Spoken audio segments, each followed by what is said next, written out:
Bonjour à tous et bienvenue dans cette nouvelle vidéo qui fait partie du cycle consacré à la navigation web. Aujourd'hui, il va être question des moteurs de recherche. Je vais vous présenter les principaux. Il y a Google, le plus célèbre d'entre eux. L'alternative à Google chez Microsoft s'appelle Bing. On trouve également des moteurs de recherche sur différents portails, comme ici chez Orange ou là chez Yahoo, mais il faut savoir que ces portails sous-louent en fait les services de Bing ou de Google. Il existe enfin des moteurs de recherche indépendants, comme DuckDuckGo, qui présentent le grand avantage de ne pas enregistrer vos recherches. Ainsi, suite à une recherche, si vous naviguez sur Internet, vous ne verrez pas apparaître de publicité en lien avec cette recherche.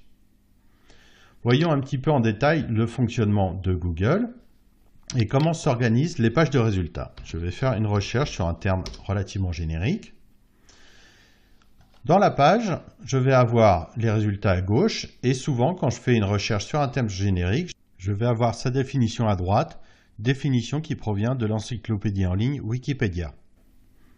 Ensuite, si on regarde un petit peu les résultats, je vais avoir un lien ici qui correspond au titre de la page, lien sur lequel je peux cliquer.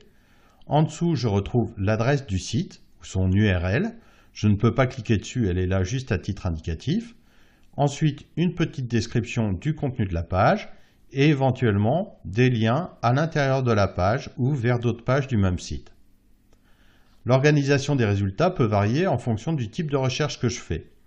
Par exemple, une recherche sur le terme matériel informatique fait apparaître en haut de page des annonces. C'est-à-dire que les sites qui se trouvent ici ont été classés en première position car ils ont payé pour être placés ici. Les sites qui arrivent en tête de page grâce à un référencement payant sont signalés par la mention annonce. J'ai ensuite une carte avec différents revendeurs informatiques puisque cela correspond à ma recherche. Enfin, si je fais une recherche plus précise, par exemple sur un magasin en particulier, je vais trouver un moteur de recherche qui va me permettre de chercher directement dans le site, ainsi que des liens vers les différentes parties de ce site.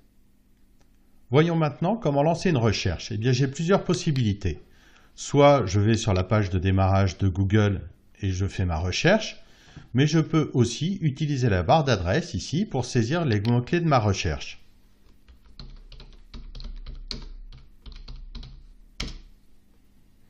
Cette barre a une double utilité, elle me permet de saisir l'adresse des sites, mais aussi mes critères de recherche. Vous voyez qu'ici j'ai à nouveau des liens commerciaux, donc c'est des sites qui ont payé pour se retrouver ici, une carte et ensuite les résultats qui viennent de façon naturelle.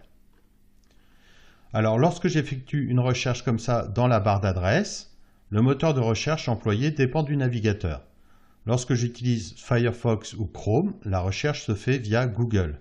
Lorsque j'utilise Edge ou Internet Explorer, elle se fait naturellement via Bing.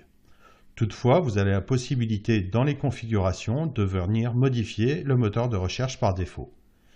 Signalons enfin une dernière chose intéressante à propos de Firefox. Il est le seul à disposer d'un champ recherche à part entière. Et en cliquant sur le petit bouton qui est ici, je vais pouvoir choisir sur quel moteur de recherche je souhaite effectuer ma recherche.